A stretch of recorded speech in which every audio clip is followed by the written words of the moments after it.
美国早就动手了，就是在过去这段时间，所有的伊朗的抗争行为都是 CIA 干的，所以今天美国跟摩萨德把他所有在伊朗潜伏的人马，通通都投入了这场所谓的这个骚动里。但是在这个骚动的过程当中，我觉得他们万万没有想到，说这个骚动没有推翻伊朗政府。在过去这段时间，我们看到各种报道说伊朗断网，可是呢，星链却成功的突破了伊朗的断网。星链在地面上要有接收站，要有发射器啊。那不是一台的问题，那是几千台。那几千台什么时候运进去的？你说不是 CIA， 不是摩萨德，谁做得到？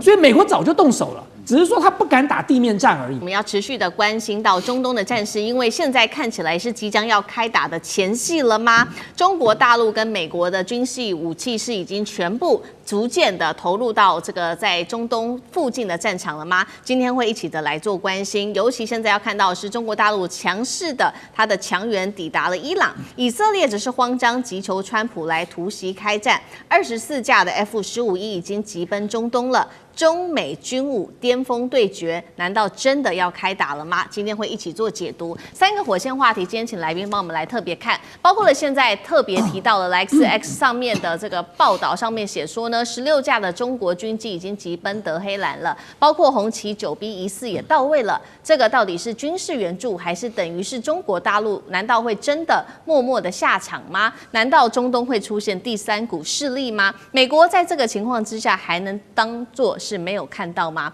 第二件事情是，伊朗在最近几天高调的放话说，他们已经成功试射了洲际弹道飞弹，而且可以打到美国本土的，这是真的吗？还是一种心理战呢？美以会不会因为这句话而被迫提前动手呢？美以还在等什么？最后来关心到的是，以色列也放话，他宁可承受来自于伊朗的700枚飞弹，也要推翻伊朗政权。这一种极限的挑战，会不会迫使中国大陆跟俄罗斯也介入在中东战事当中？今天就这些议题，我们都会一起的来做分析。中东现在火药味一触即发，伊朗难道真的不再被孤立，有了中国大陆甚至俄罗斯的帮忙吗？正在悄悄的接收中国的军火吗？这是来自于 X 博主 War 上面特别做了一个爆料，说伊朗近期收到了大陆制红旗9B 的防空飞弹系统，并且在过去56小时内，至少16架中国军用运输机已经直奔德黑兰了。另外一方面，伊朗则是再次的对外宣告，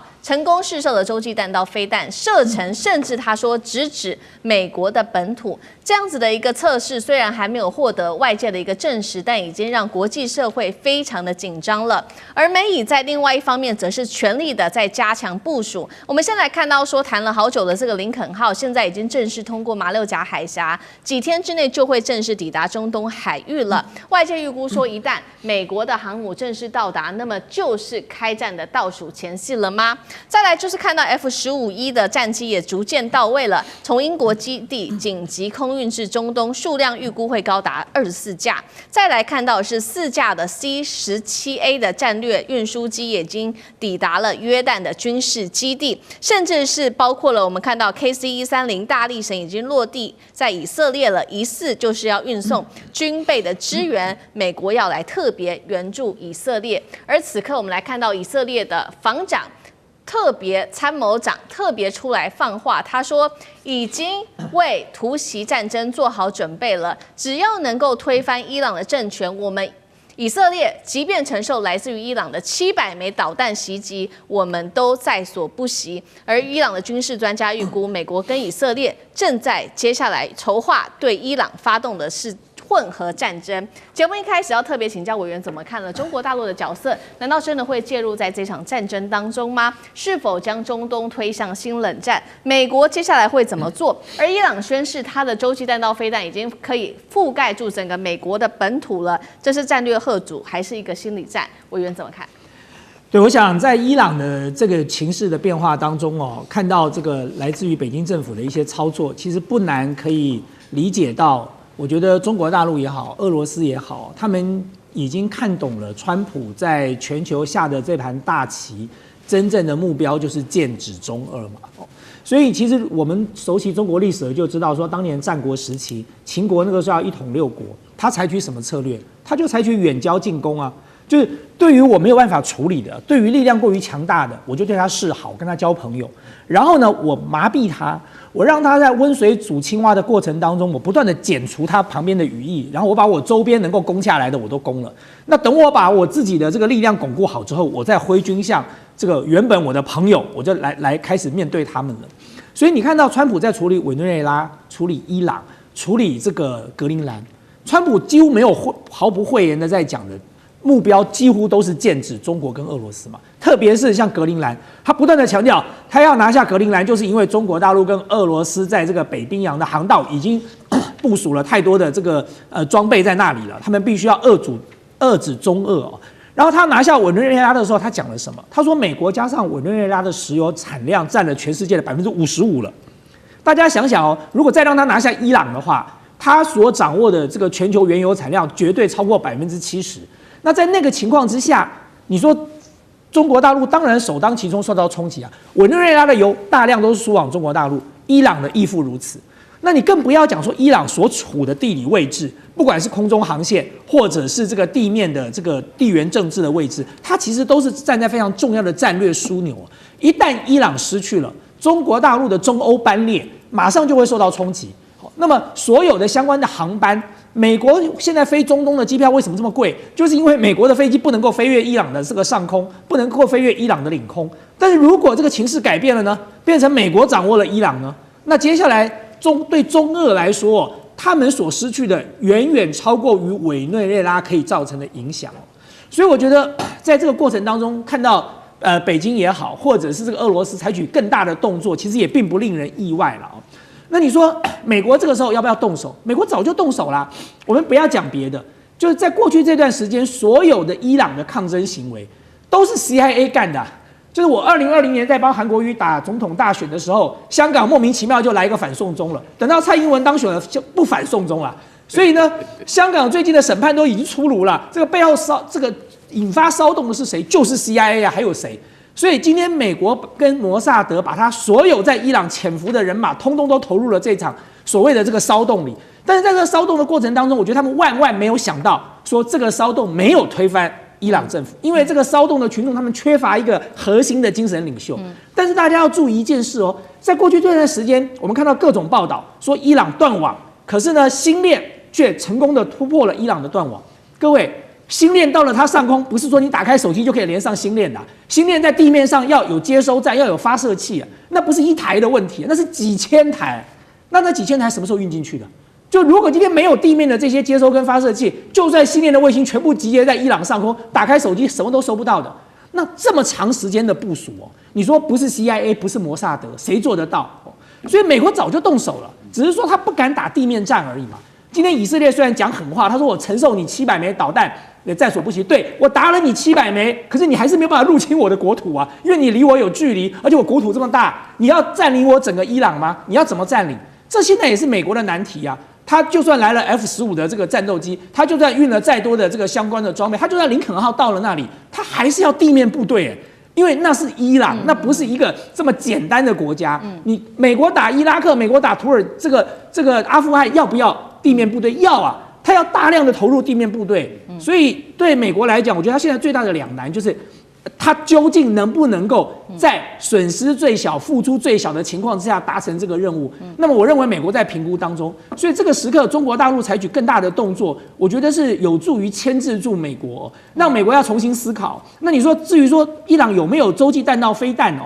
我觉得也不无可能啦，因为其实对中国大陆跟俄罗斯来讲，你要帮助伊朗最好的办法就是让他有洲际弹道飞弹，不管是你给他，或者是你帮助他研发。因为只要他有了，他跟美国就是要做保证相互毁灭。那么美国就要想一想了，就我如果真的要发动战争，或者我让以色列发动战争，我的国土会不会受到你洲际弹道飞弹的攻击？这就是美国要考虑付出的代价了。好，这一场可能即将要引爆的战争，现在看起来也涉及到了中国大陆跟美国，还有俄罗斯等等各个国家的武器的一个对决。那刚刚委员帮我们提到了，现在美国在伊朗这边还是缺乏地面部队，不过现在眼前有包括林肯号逐渐要到位，然后再加上战机等等，有了包括伊朗的方面，他现在拿到的是中国制的红旗9B 等等，还有它的运输机现在运一些武器，真的能够有效的阻挡来自于美以的攻击吗？干哥又怎么看？好，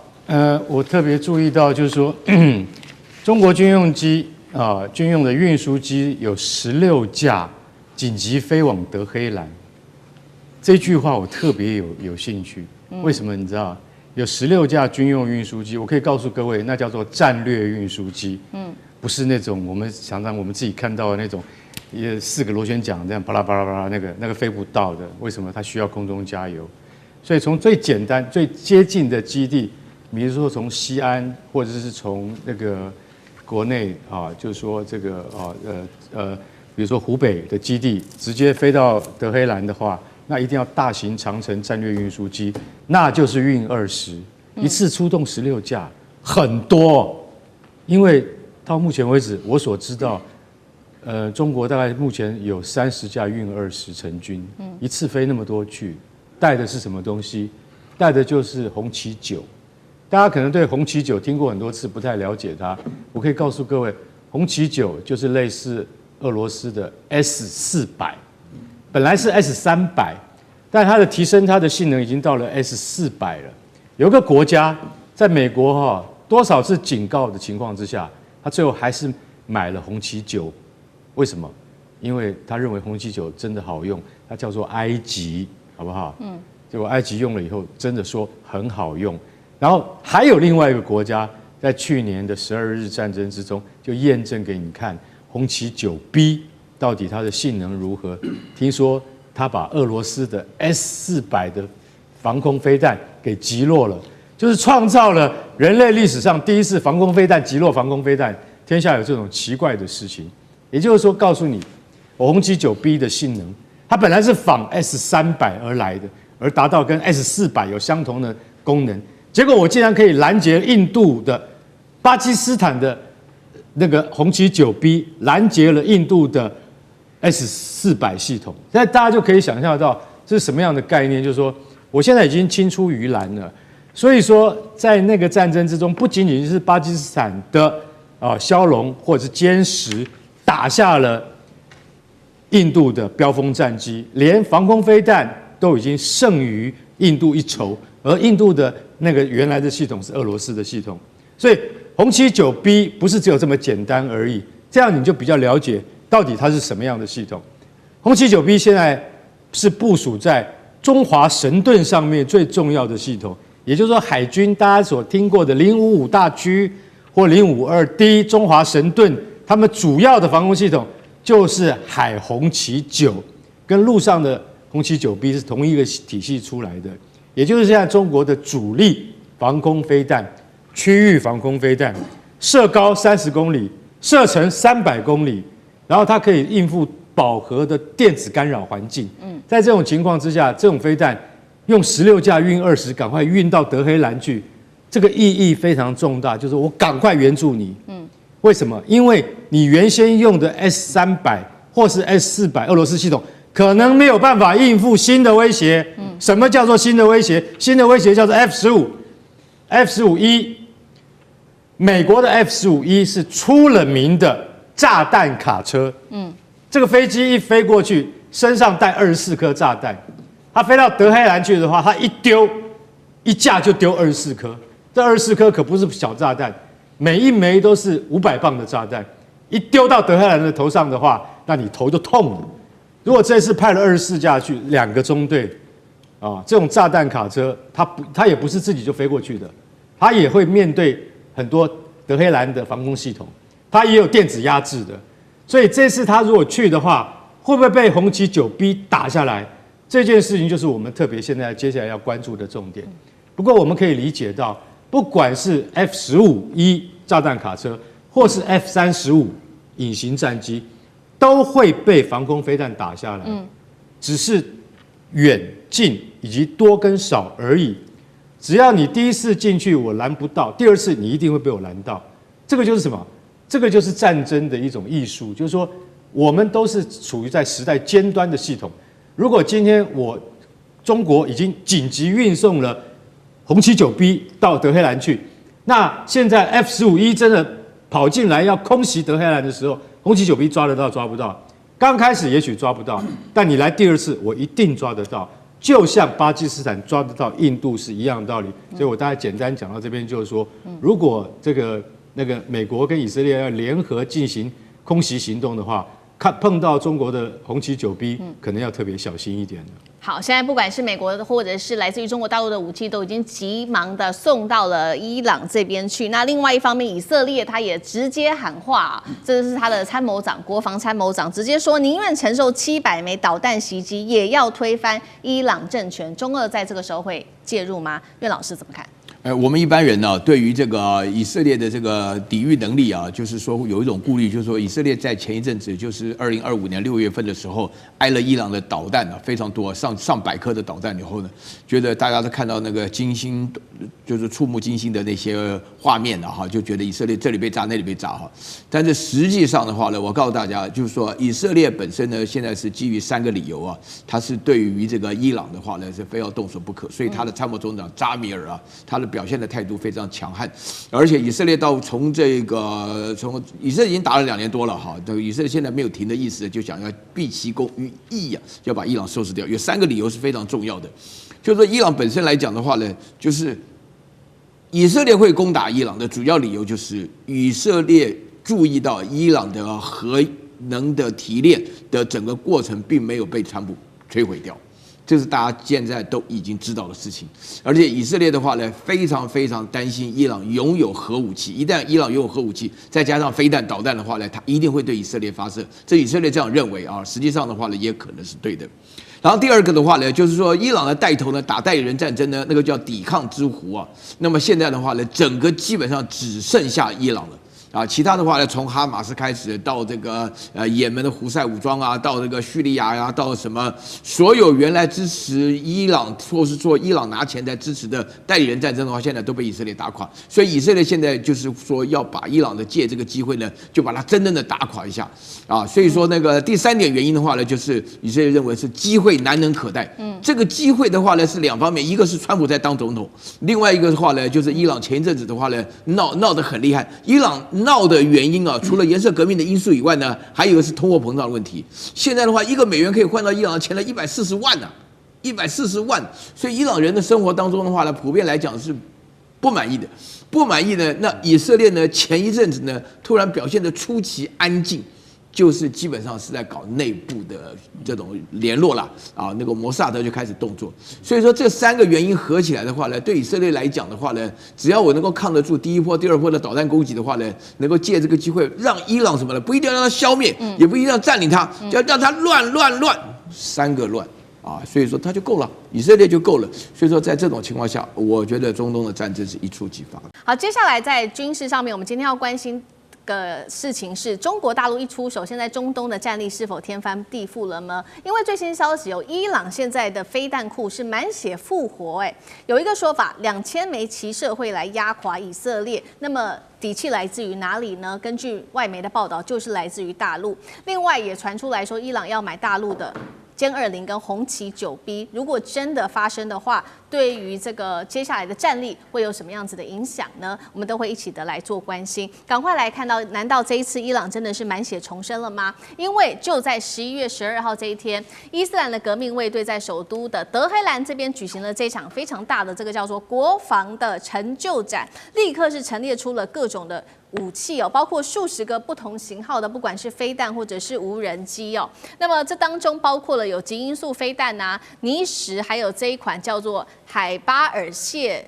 坎的弹道飞弹，其中我们要来特别关注到就是这款弹道飞弹，它有什么样子的一些优势跟它的战力呢？它号称是伊朗版的碉堡克星，射程啊高达了1400多公里，那么弹头重量500多公斤，它的瞬间的撞击的速度可以达到3马赫的一个速度哦。所以我们来看到 CNN 这个时候就点名了说，伊朗为什么能够在这么短时间，只有半年的时间就能重建它的飞弹军火库？答案来自于，就是因为大陆给他们的底气。因为大陆方面呢，从今年的9月份开始，就不断的运送2000公吨是用来制作飞弹的这种固体燃料，这个叫做过氯酸钠。预计这批原料就能够让伊朗来制作出非常多，高达500枚的飞弹。CNN 更是预估，如果冲突再起的话，伊朗这次的战力会超过6月的战力，一次啊可以就发射2000枚的飞弹。压倒来自于以色列的防卫。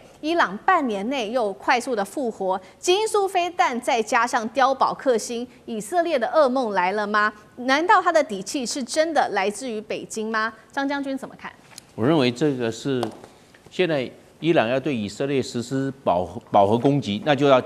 飞弹的数量要多才能够达到饱和攻击的效果。那现在按照伊朗的，因为美国对伊朗经济制裁40年，那40年，伊朗在这一方面的这些经济的条件、科技的条件，毕竟代差落得非常的明显，非常的大。那现在靠谁？靠中国大陆。那中国大陆，那伊朗穷啊，但是伊朗有一个好处，叫伊朗石油。伊朗最大的石油输出的地方就是中国大陆。好，那拿石油来换钱，拿钱来买技术，买相关的零组件。所以我认为它必须有3个突破。第一个，飞弹的燃料，因为现在飞弹呢很少用液态了，液态毕竟这个不稳定，而且这个装填之后20小时要发射，那都用固态。那固态燃料，那现在谁能够供应？那像中国大陆买嘛，很容易拿钱来买，所以我们讲的是固态燃料。第二个零组件，伊朗做不出来的啦，它只能拼可以。那这个重要的零组件从哪边来？要从中国大陆。我们知道这个伊朗在中东啊，因为它8000多万人口，算是一个在整个中东阿拉伯地区算是个大国啊，它又是这个回教什叶派，是比较主张激进的基本教义派的，是这样。那他这样子很简单，要向中国大陆买零件。那中国大陆，你既然要买零件，中国大陆的专业的人员、技术的代表也要靠中国大陆，要这个样。然后最后一个，伊朗是不是要我们讲 offset， 就是技术输出？就是说我不能一直在靠中国大陆了，你要到时候要教我，我也要会啊。是要这个样，我不能一直靠你技术代表过来啊。那伊朗在这方面也要形成一个气候，就是技术的保障，希望伊朗到最后能够自力更生、自主国防，是这个样。那这样的话，我认为威胁最大，我们看到来了以色列，但是我们知道以色列它会相应的来提升它的军力。它现在整个中东的地区，你现在来看，首要的目标反而是伊朗。你看看这个加萨的这个巴勒斯坦也好，这个黎巴嫩真主党也好，现在叙利亚也被美国摸头了。本来的叙利亚后面是伊朗在挺的，现在叙利亚的新总统现在是由美国，他到白宫去访问呢，上个礼拜这很清楚了。那也门的胡塞组织呢，后面的老板也是伊朗，所以看出来说，伊朗目前最大的威胁就是以色列，以色列最大的威胁也是伊朗。那个沙烏地阿拉伯沙特啊，反而跟这个以色列之间的关系是比较处于这个冷和，比较但有一些心结，但是问题是美国在后面，那2个就不会没事。假如美国在这个以色列跟沙烏地阿拉伯2个会没事，那就是伊朗。所以伊朗在这方面，它所承受的威胁可能会越来越大，来自于以色列，因为以色列把它周边的都已经解决了，它就可以专心应对伊朗。那伊朗的威胁压力增加，它就要找替代来源，就是中国大陆。那它就要先强化军备，所以伊朗的空军缓不济急，所以先发展飞弹为快。你要以航空还是以飞弹来组？你哪一个？航空时间久，成军的时程拉得很长，没有办法，缓不济急。但是飞弹很快，飞弹直接现在它又是3倍音速，到最后面3倍音速，将来伊朗可能还会往极音速去发展，就是高超音速要到达5倍音速以上，所以变成载的弹量要够500公斤以上，0.5公吨以上了。另外一个速度要快，然后看看伊朗在这方面最重要的，我们的 CEP 值就是圆周弹道误差要准。你不能把弹道黄胶，你打出去就弹道黄胶啊。换句话说，惯性导航跟这个卫星导控里面的抗干扰能力还要够强才可以。所以伊朗在这一方面绝对要靠中国大陆，中国大陆支援多少，伊朗的飞弹的技术才会提高到多少。好，所以我们看到伊朗现在面对加剧的地缘政治，来自于美国跟以色列的这个威胁哦。所以刚刚将军帮我们看到嘛，先来做比较简单的，至少先把飞弹发展起来，再好好的布局它的空军。那确实，刚刚除了飞弹之外，伊朗确实也有想要好好布局它的空军，所以他现在也计划用它20亿美元价值的石油来买大陆的什么呢？2大杀器，第一个就是歼20隐形战机了，第二个就是防空系统红旗 9B。他说红旗 9B 之后会来搭配俄罗斯的 S300整合系统，补上伊朗，它等于它防空的最后一块缺口。如果真的有这些武器的话，对于它的战力会有多大的提升？能够跟以色列来稍微做制衡吗？厉将军怎么看？6月份。这个伊朗跟以色列12天的战争当中，我们看到这个以色列用的是战机如入无人之境，然后在整个伊朗上空对它这个肆意的攻击。那伊朗能够反击的力量，大概就是用它的导弹。当然，双方这12天打下来的话，伊朗这个几乎可以说是完全没有空防，完全是在裸奔的状况之下。当以色列刚开始初期的时候，它可以拦截到一些。伊朗的导弹，但是后期来讲的话，它慢慢这个防空系统也破了一个洞让这个伊朗的导弹可以攻击它很多重要的军事设施。所以伊朗现在最急的一件事情，应该是它怎么样建立它的防空的系统。那防空有2种一种是矛，一个是盾所谓盾，当然就是防空这个导弹为主它现在有的是俄罗斯的 S300，但是数量来讲远远不够，能力来讲可能也比较弱。那如果说能够获得大陆来讲红旗9这款，红旗9大概比照的等级大概是美军的爱国者3这种等级所以它防空能力是比较强，可以有效的建立一个区域防空的一个体系。那如果说是能够建立来讲，我相信以色列或者是美国的 B2 轰炸机应该是不敢再这么嚣张的如入无人之境到伊朗上空来肆意的攻击。当然，如果说能够获得矛，也就是歼20这款战机，那我们从印巴空战可以看出来，光歼10C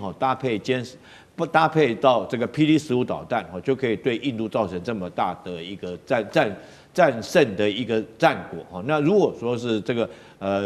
歼20来讲，它隐身战机，我相信它的效能一定比歼10C更要好。那这样的话，更可以有效这个遏止以色列或者是美国对它本土的打击。但是我们要有待观察，歼20这个，我相信中国来讲，不见得愿意会卖给伊朗。好，所以我们看到一方面美国也看在眼里面对于现在整个伊朗，然后有背后中国的撑腰，所以美国华府现在非常的焦虑了。赶快看到最新消息民主党的议员赶快联手，他们一起致信给国务卿卢比欧跟 CIA 说呢，大陆提供给伊朗这么多的化学品来帮助他的军备重建，这是对于大陆来说对于伊朗来说很重要的事情。而且大陆呢，它的已经势力从欧洲扩展到中东国家去了，整个威权正在扩展当中。我们还记得这个川习会才刚落幕，谈得不错，川普有可能在这时候对于大陆做出制裁吗？那川普手上又有哪一些牌可能做反制呢？聂老师又怎么解读 ？OK， 古语有一句话叫“只管州官放火，不准百姓点灯”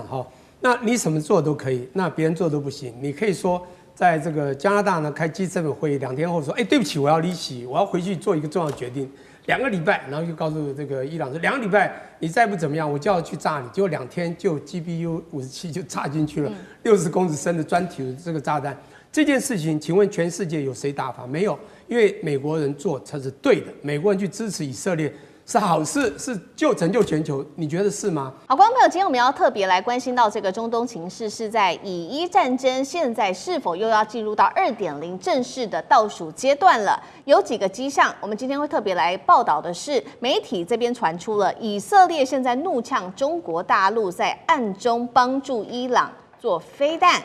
怎么回事？这是真的吗？另外，我们也会关心到的是，川普现在呛伊朗，如果你敢复攻，我就会炸了你。好，今天会一起的来关注这些议题。现在中东地区是真的非常的紧张。我们先来看到这个是最新消息，来自于以色列的驻美大使，他这样说：中国可能正在试图协助伊朗重建他的弹道飞弹的计划。他说，主要的迹象就是来自于最近他察觉到一些可疑的运输，让以色列方面相当的不安担心伊朗手中现在握有的东西不是普通来自于大陆的物资而已，而是致命的飞弹的重建计划。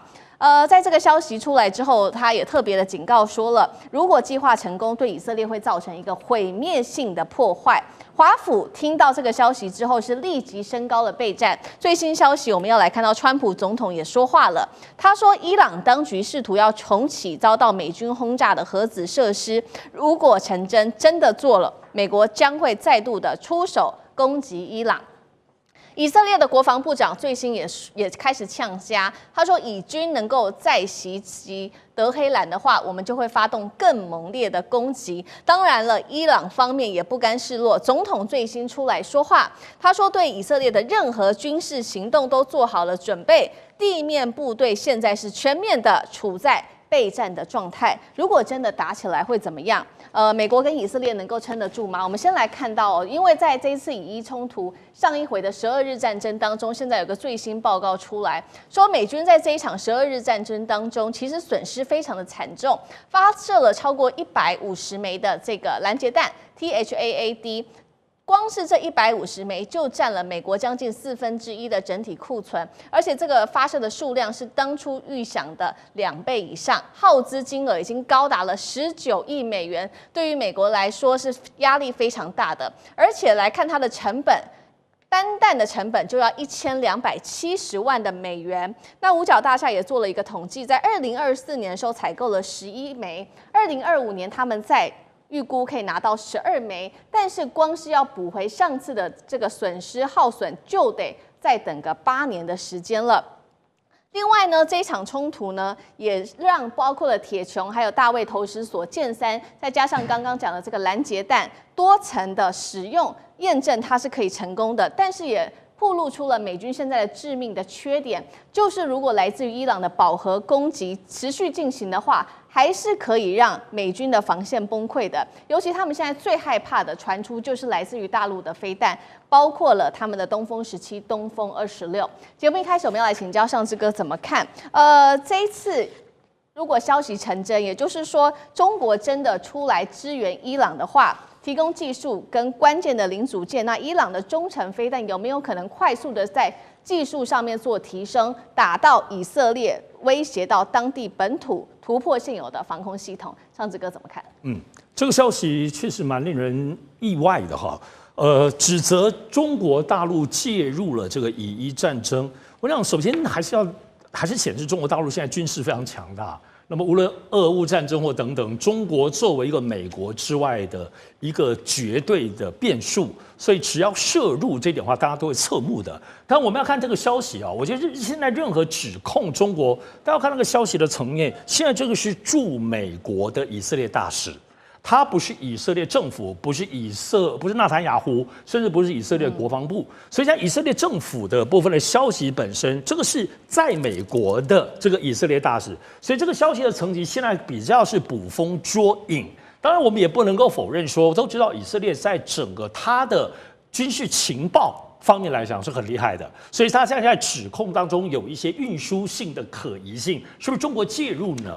所以我们要看看到底中国介入之前，首先我们必须得要了解中国大陆跟以色列跟伊朗的关系，长久包括军事啊，我必须得说，中国跟伊朗的关系，包括伊拉克等等，其实非常非常久远。我们都以为是现在，但不是。它其实真的是在60、70年代，在中国大陆其实解放之后来讲，其实在整个阿拉伯地区算是很早就承认中国大陆政权，所以他们其实非常非常的深入。但是，相较于伊拉克跟伊朗，其实伊拉克跟中国的关系过去比较好。所以伊朗是什么概念呢？因为伊朗其实在过去非常有钱哦。你要知道，在70、80年代，伊朗那时候是有钱到死掉，比中国有钱几百倍的。其实伊朗长久以来，包括他们的军事系统的开发，其实是自己有一套系统，跟俄罗斯的部分合作关系，其实跟中国在军事方面比较疏离哦。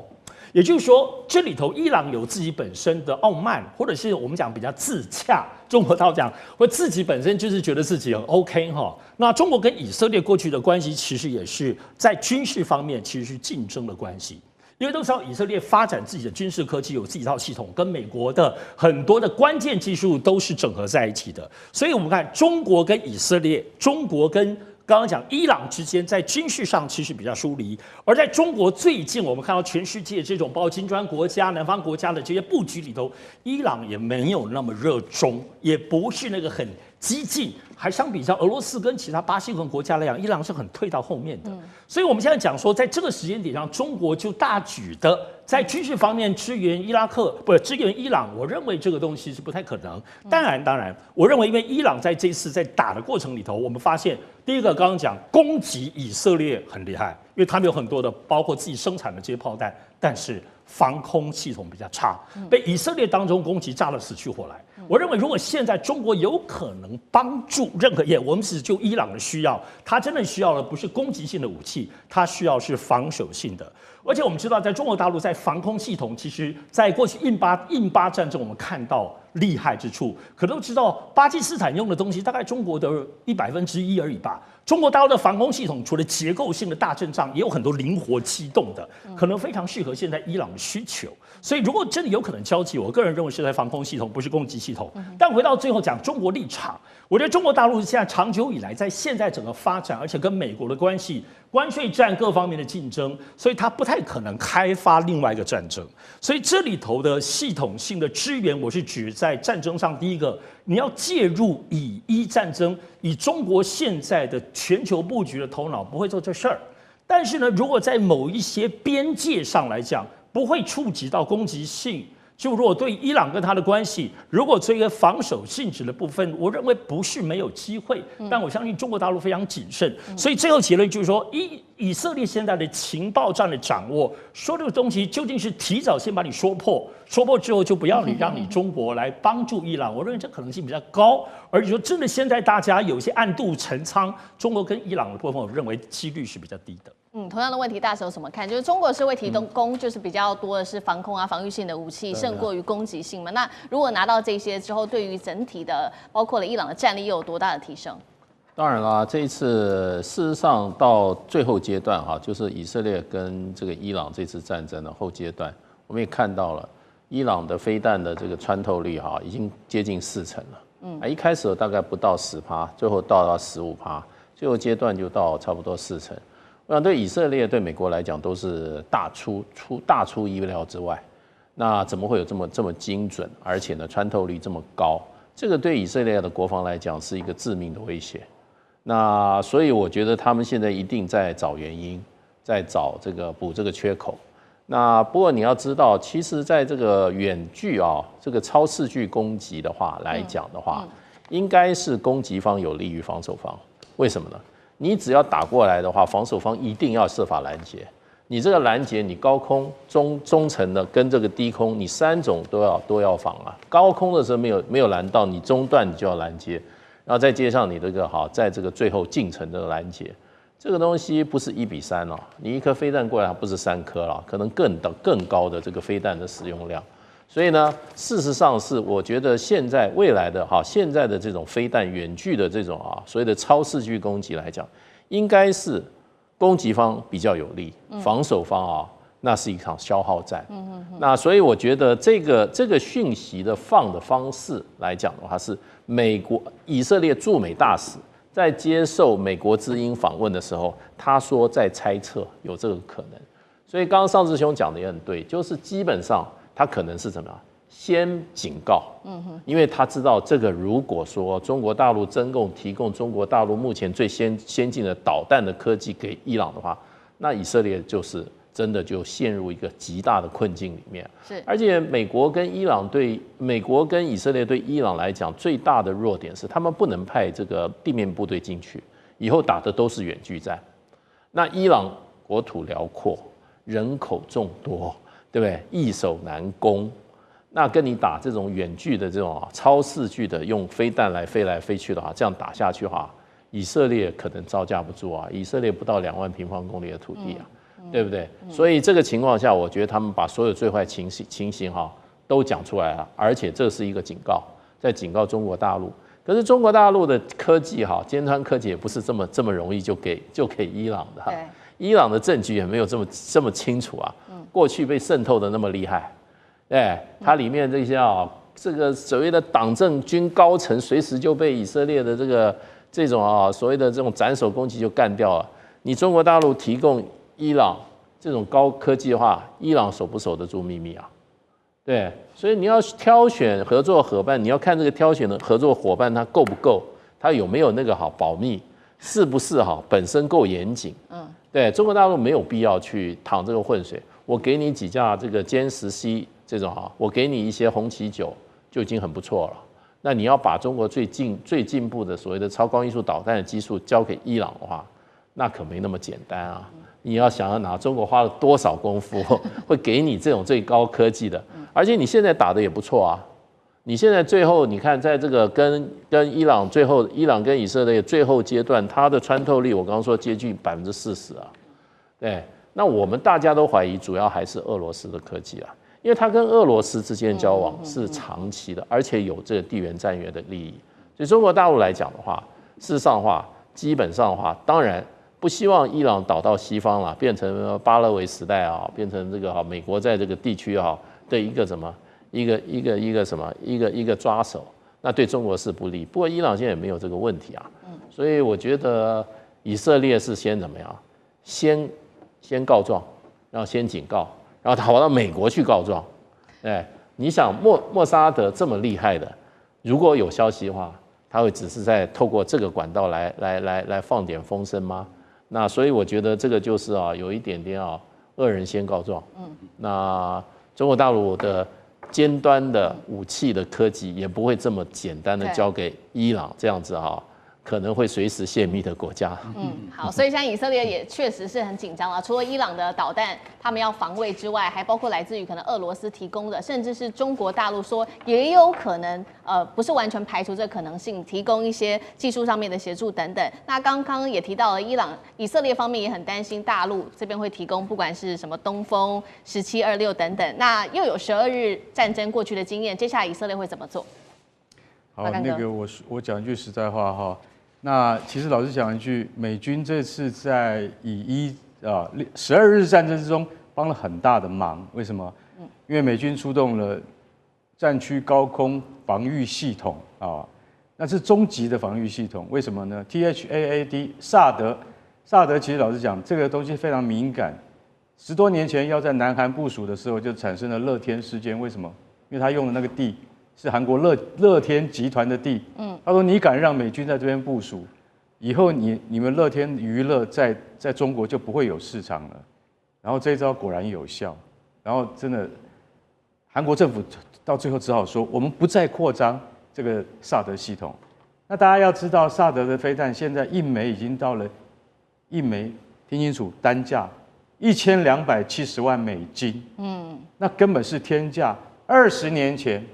我们台湾的国防部长叫唐飞，他就已经讲过了，萨德的前身THAAD 的前身叫做 TMD 那叫做战区防御系统。他当时就讲这个是天价，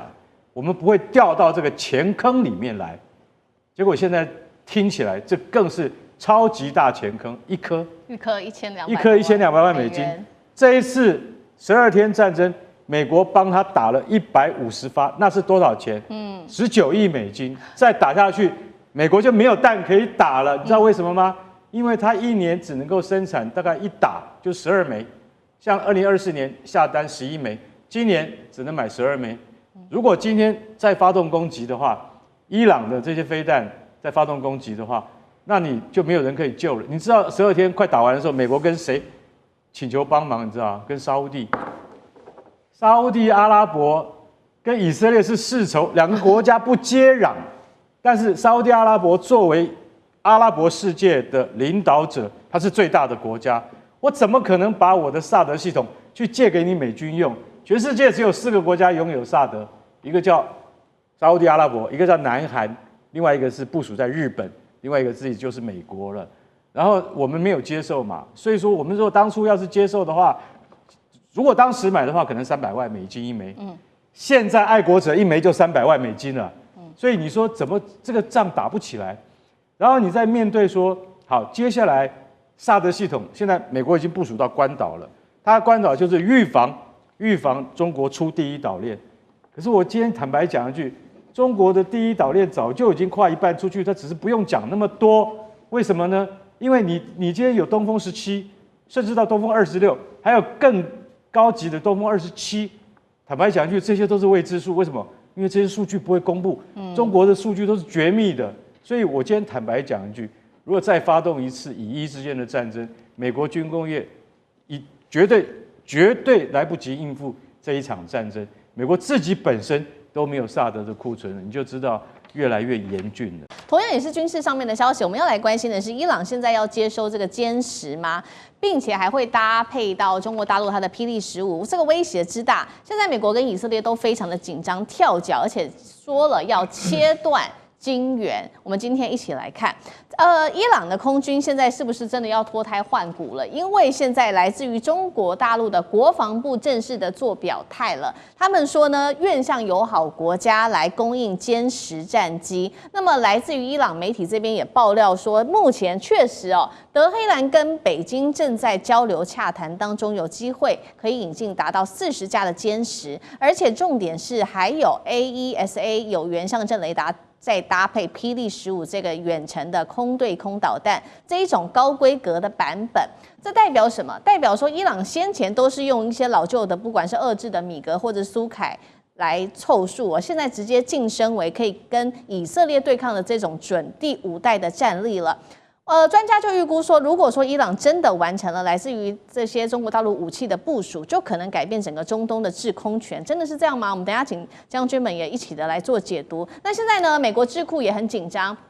所以美国智库就喊了说，应该要赶快做的动作，包括呼吁说，中国跟伊朗的军事经济链要赶快把它切断，并且放话要封杀中国买伊朗的石油，因为伊朗的石油真的对于伊朗来说是非常的重要的。中国买伊朗的石油、原油的这个成数大概达到90%哦。那么伊朗它军事预算当中有一半其实都是来自于石油跟天然气的收益，它才能去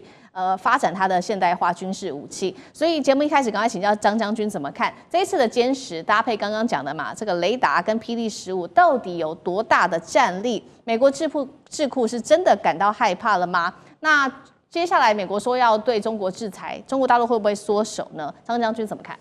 我认为伊朗要去克服的，我认为还有3个关键的因素，他要去解决。第一个，他买的40架这个歼10数量对伊朗来说是太少了。你40辆就一个连队而已啊，就一个连队，这一个连队里面只有2个中队，一个中队20架，2个中队40架。伊朗那么大，164万多平方公里，结果你在40架歼10，你可能说聊胜于无啦，但是我认为你自己散出去你就知道，你要分散部署吗？你40架已经不要分散部署了，你就分2个好了，一个基地20架，你也只能这个样啊，你不可能5架，那怎么维护啊？所以他没有办法，没有分散部署的问题，它数量太少。伊朗太穷了，国土面积太大了，40架一撒下去根本没有，有根本那只能讲聊胜于无。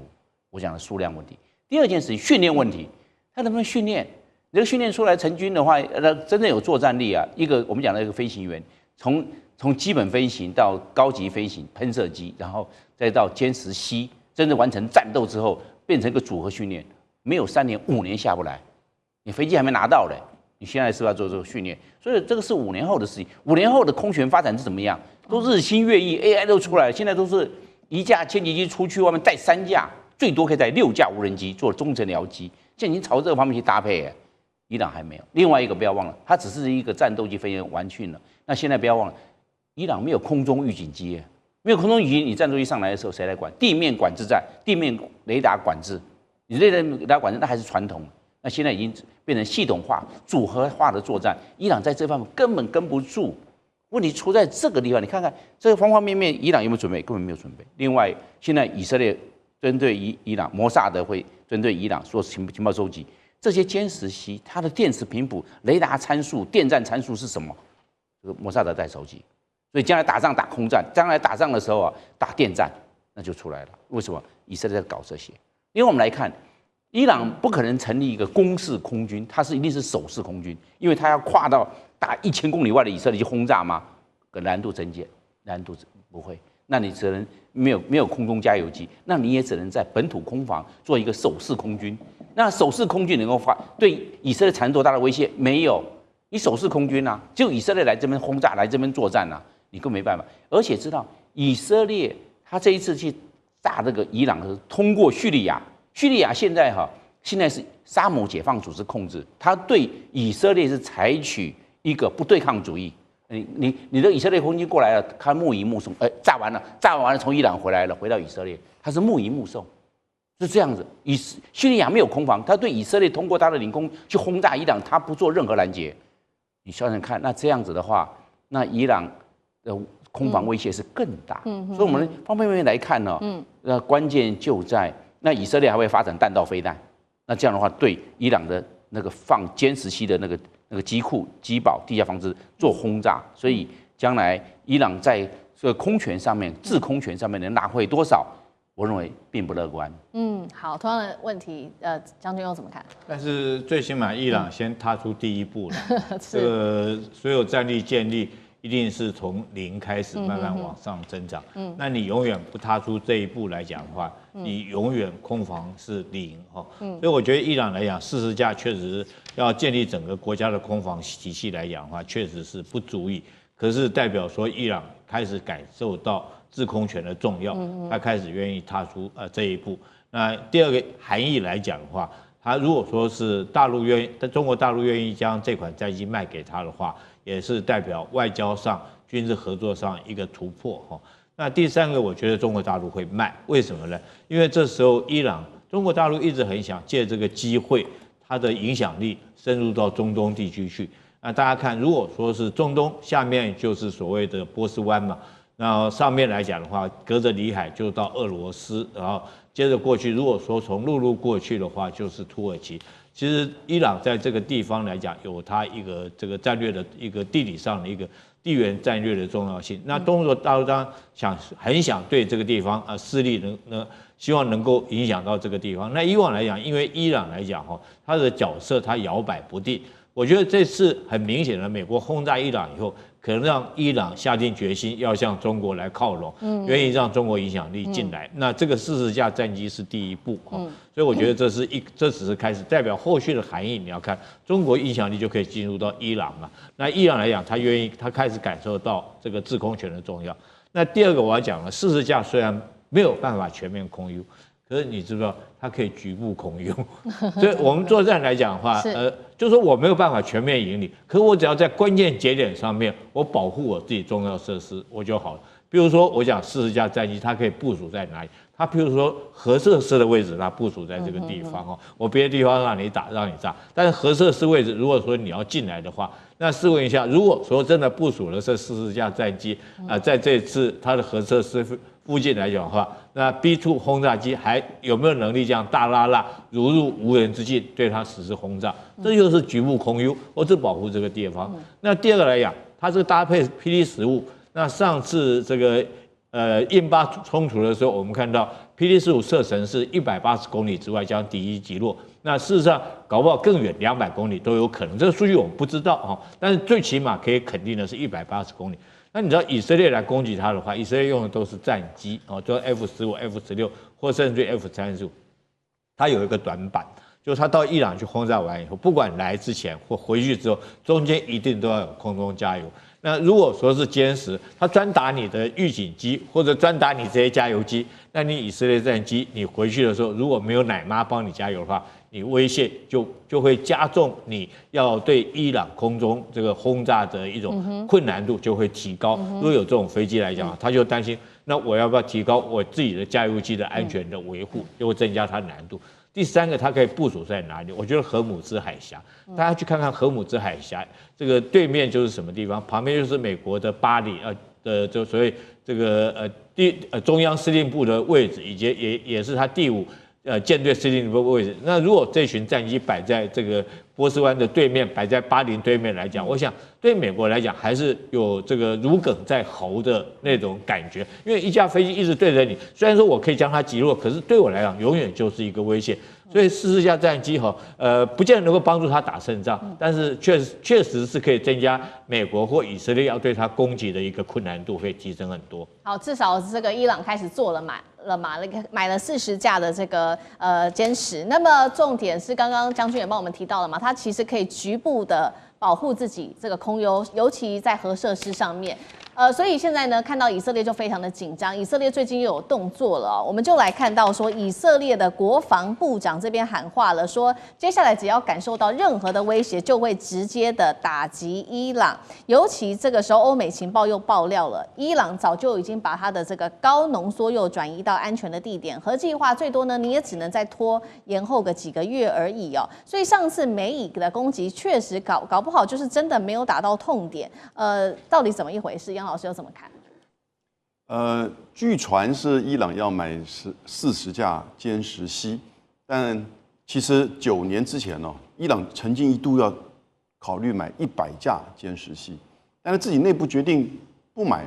中国大陆解放军的歼10C，而想要去买法国的标风。那结果呢，受到法国跟欧洲这边的禁运所以呢两头落空。所以他们都在想，如果9年前他买了100架歼10C的话，现在这个情况说不定搞不好是今年4月的时候印巴战争的重演这也不一定。那你现在买40架够不够？刚才张将军讲得很清楚，所以俄罗斯的专家已经说，40架不够，要买400架。那当然有没有钱是另外一回事。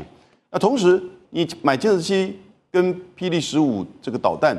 也不够，你要买这个空警500，还要买这个红旗9。才能形成一个整个资讯链的这个防御，而且就是针对关键的未来核武设施。